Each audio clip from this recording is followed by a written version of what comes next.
At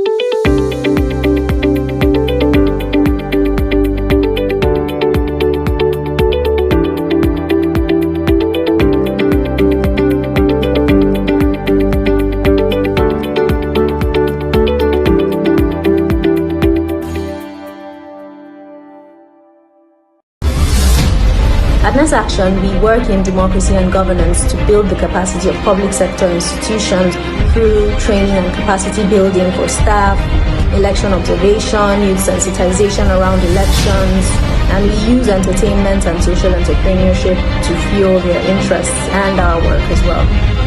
Great leadership, which our people do deserve and they could have in the future, as long as they have information about what really works for successful societies, which we would want to become a part of in the near future.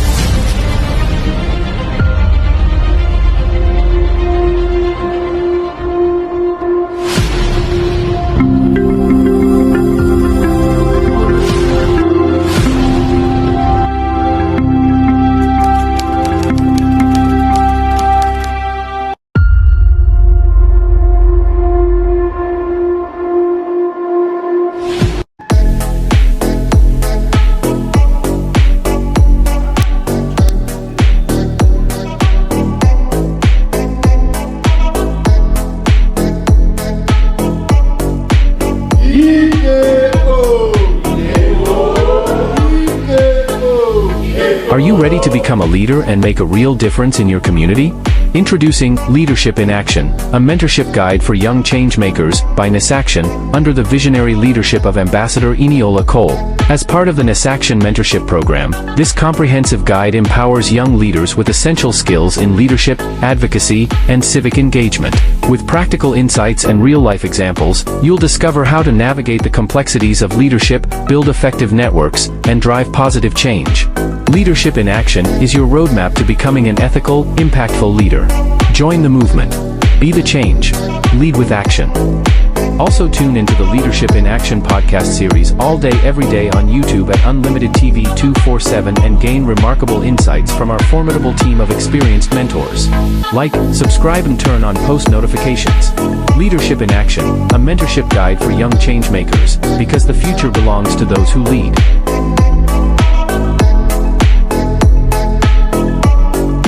Available now on www.nessaction.org. Click the link to get it now and be on your way to the top.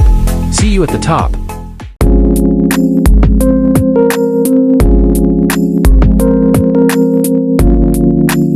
Welcome to the Leadership in Action podcast series, the podcast series dedicated to empowering young leaders. I'm your host, Ambassador Temilola Akinade, and today we will focus on gender mainstreaming and social inclusion in leadership. In this episode, we will explore the concepts of gender mainstreaming and social inclusion, discuss their different importances in leadership, and provide practical tips for integrating these principles into your leadership practices.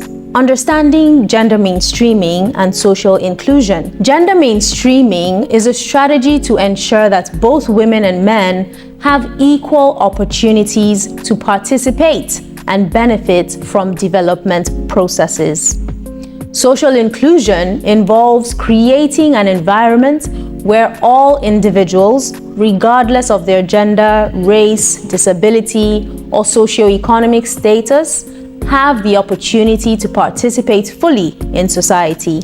Speaking to a gender expert, Ahmed Nasralla, who is the president of the Sierra Leone Association of Journalists, we got to know more about the perspective on gender equality and social inclusion from a male perspective.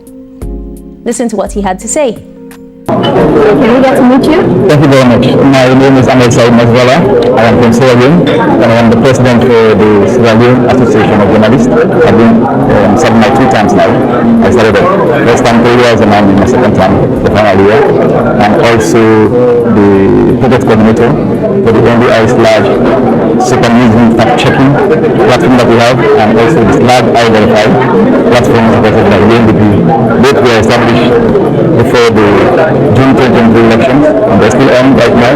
And I'm also the chairman for the National Political Debates Committee in my country. And I'm also a journalist. Wow, you guys hear that? That's quite a portfolio. Yes. So, I totally does well. and you're listening to this, this just may be your mentor. Let's see how it goes. Okay. So, when we're talking about gender equality and social inclusion, and from your experience, why would you say gender equality and social inclusion is important in Nigeria? It's very important because our society, if you look at West Africa, for example, the customs and traditions are similar. We don't have, we have a paternal society. It's all male domination, even in the media where I come from, and I'm sure even in the media here, the gender imbalance is wide and big, and so in all sectors you see that. It's very nice that we are trying to get women to come into the space and also take them out of the kitchen, out of those stereotypes, and bring them to the fore, because they also have quality. They also have the ability and the capacity. And so it's good for women to come forward and to have some kind of policies in place, some kind of codes and conduct in place to encourage women to come forward and compete with the men, and also have a level playing field, equal level playing field, a level playing field for all of them to compete together. And we don't see them as female or as male, we see them as colleagues working together and aspiring to fulfill their potential, because they also have the ability to bring about change.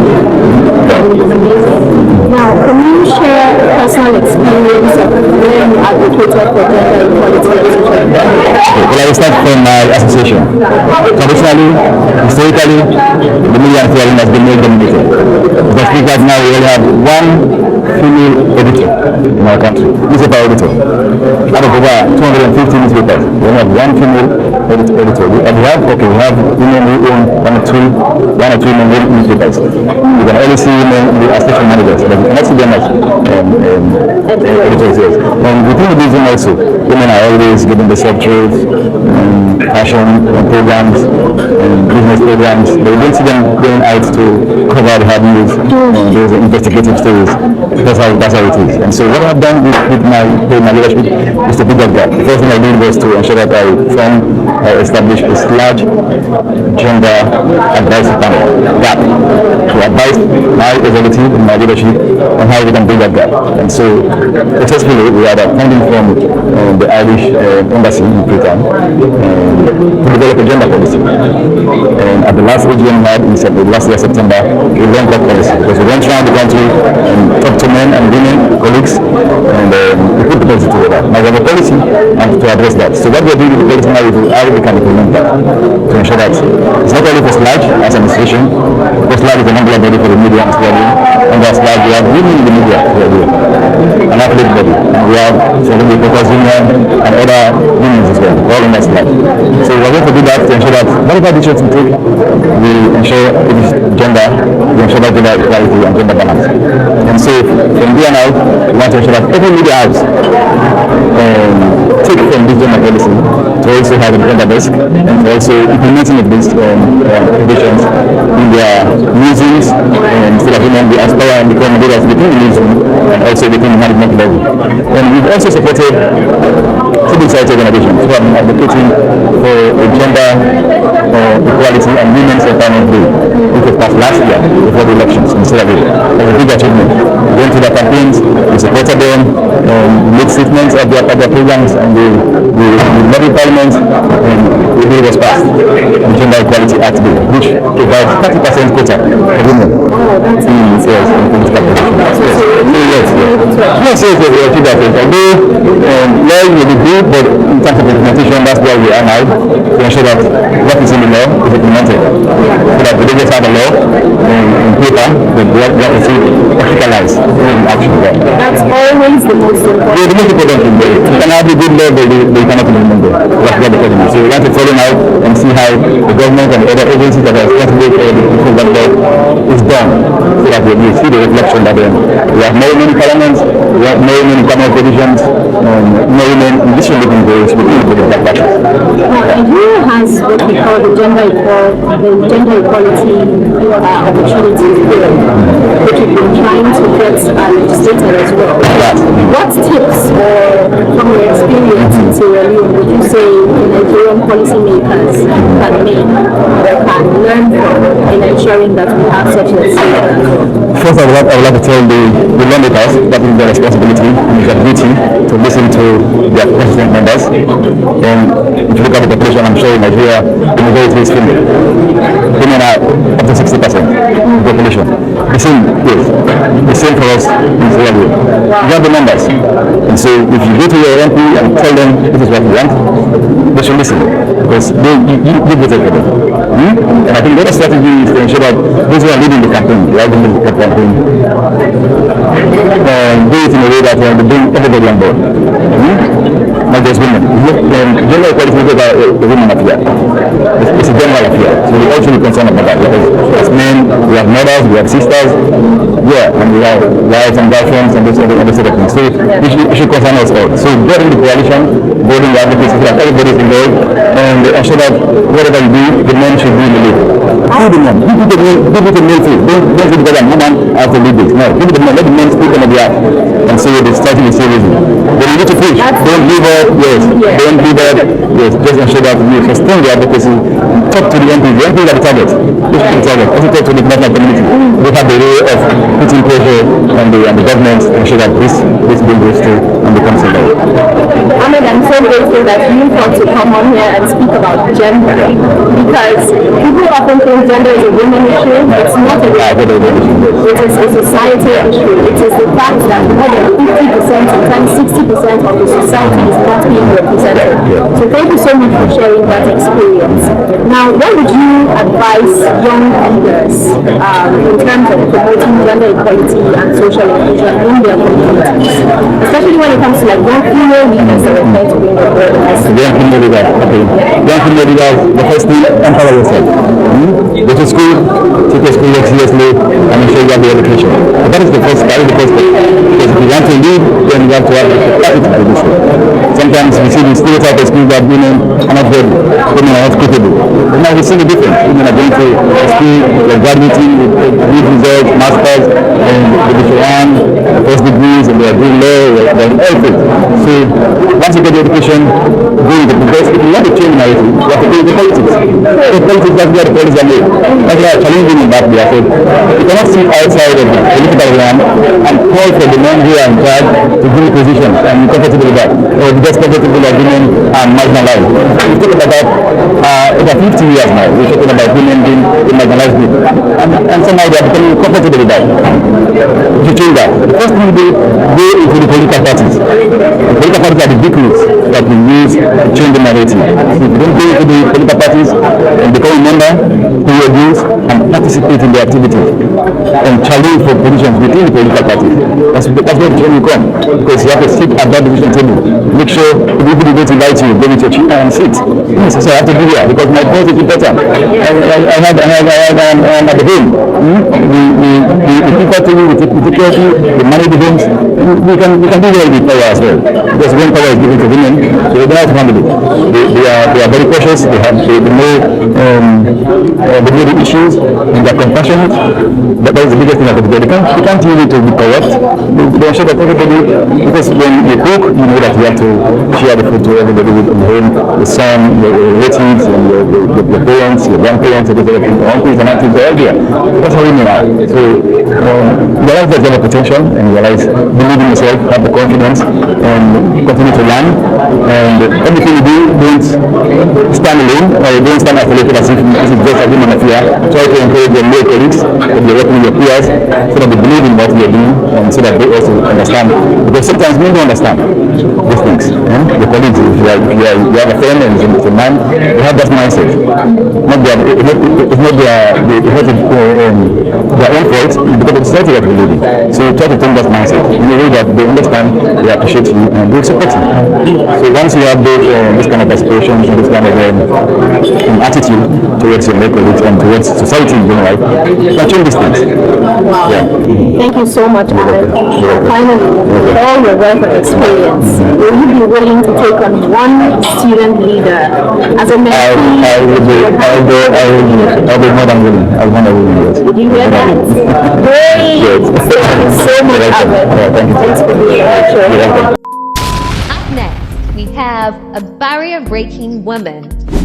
Barrier breaker. 3, 2, 1. And right now we have a phenomenal guest with us right here on the Leadership in Action podcast series. She's a barrier breaker, a line crosser, a woman that has come to show every woman that it can be done. I have right here with me the first ever chairman of the Inter-Party Advisory Council of Lagos State, the first ever female, and that is Mrs. Temilola Akinade. Welcome to the show. Nice meeting you. Thank you so much. So, can you tell us about yourself, how you got to this position, how it felt getting inaugurated? It was in March, right? Yeah, no, April. April, okay. How did it feel? Right. Thank you very much. Once again, my name is Temilola Akinade, the state chairman of National Rescue Movement Party and also the Inter-Party Advisory Council chairman, Lagos State. I emerged this office February 27, 2024, and by His grace, I happened to be the first female. Then it was throughout this nation, but now we are from Lagos State, the first one. Wow. How did that happen? Tell us. Well, I want to say integrity matters most. And when you are in the midst of men, you have to be cautious of whatever you are doing. And there's something they always say, anything that has to do with our resources, we want they need to handle it. I give God the glory for letting me believe that you don't have to steal people's things before you can make it in life. Right. They all believe that, you know, in politics, money has to be involved. And whenever money is involved, they all like, Temi has to be our representative. So they, wow, because they know that you will. I would never touch a dime out of anybody's. I would never. So I think that was the thing that gave me an edge over others. And because of my friendship with them, I never believe somebody is an opposition party, somebody is, we can do that during the election. But after election, we are all friends. I take everybody as my friend, I play with them. When it's the election, we go on our ways. After the election, we come back. So the relationship between us has been so cordial that they just believe that I can represent them very well. It was 5 contestants, the aspirant then. Immediately I told them I want to contest. They were like, tell me you want to go. Immediately, that's the same spot, 3 people just like, I'm stepping down for you. What? I was like, that's amazing. So I think integrity matters. Wow, and integrity matters most. Wow. So that means you must have built some strong networks along the line. When did you start your political career? I started December 2015. Wow. 9 years ago. What influenced that decision? Yes, in my community, then I was living in Ogun State. There was this honorable wife, you know, she was just passing in the rain, and a lady, a pregnant woman for that matter, stopped her like, madam, please, can you give me a lift? She looked at her that, who are you to tell me to lift you? That thing got me so hungry that no, we need to change this mentality in our politicians. And I started doing it. Wow, that's amazing. And what's the experience been like? Yeah, I think after I joined as a member. After 6 months of my journey with them, I started like counseling people, telling people what they can achieve in life, using my own background to talk to people. After 6 months, they felt like, can't she be our woman leader?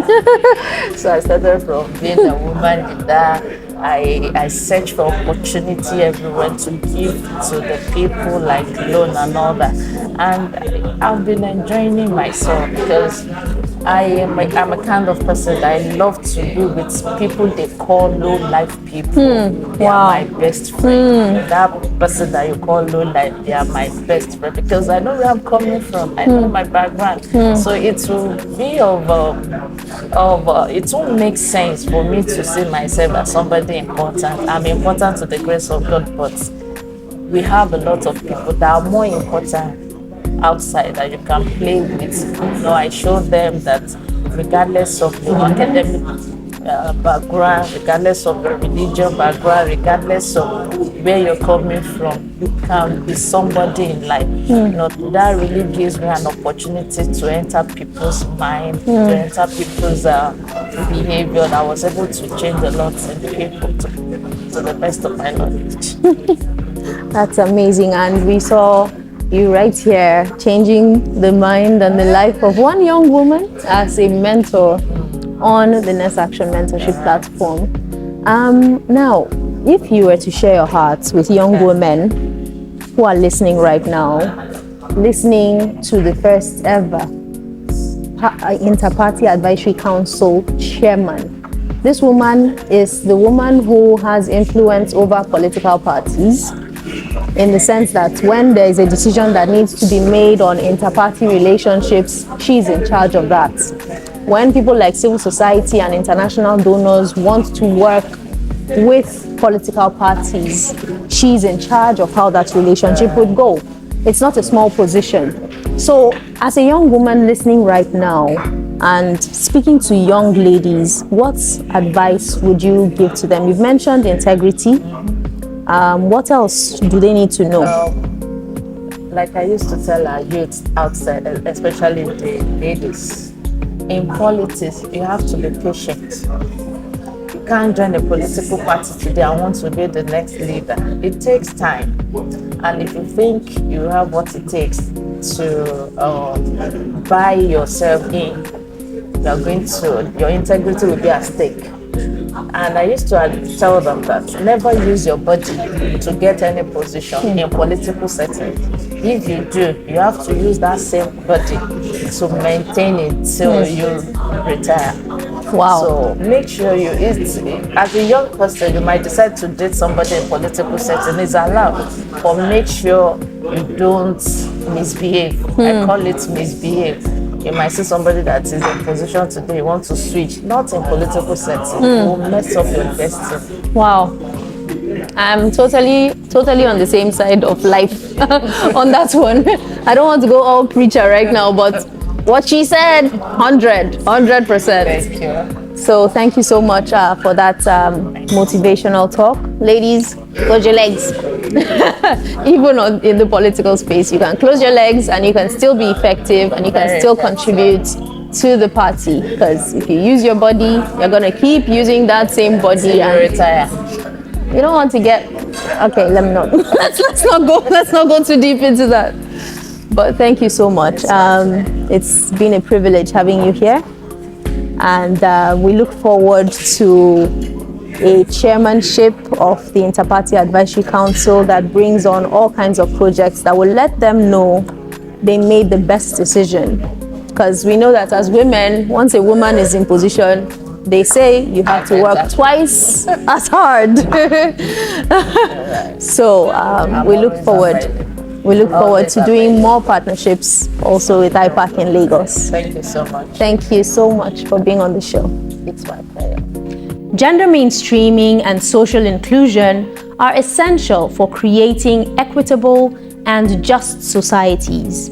They ensure that everyone's voices are heard and that all individuals have the opportunity to contribute and benefit from development.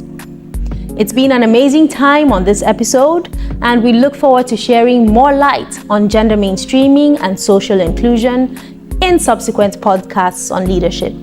I've been your host, Ambassador Eniola Cole, your host on Leadership in Action podcast series. Have a great evening. Bye now.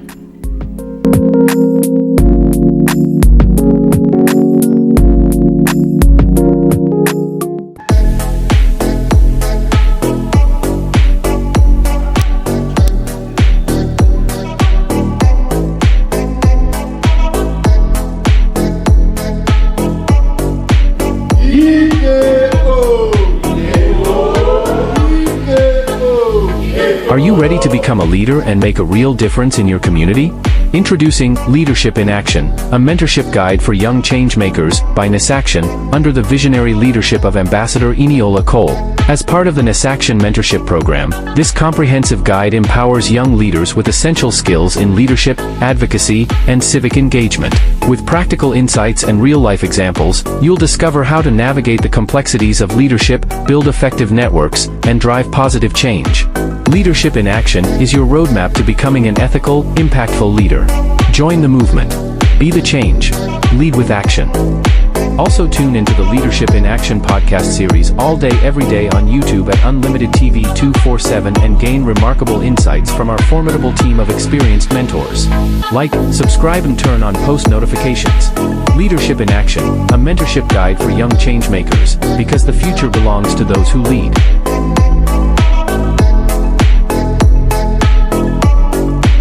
Available now on www.nessaction.org. Click the link to get it now and be on your way to the top. See you at the top. At NESSACTION, we work in democracy and governance to build the capacity of public sector institutions through training and capacity building for staff, election observation, youth sensitization around elections, and we use entertainment and social entrepreneurship to fuel their interests and our work as well.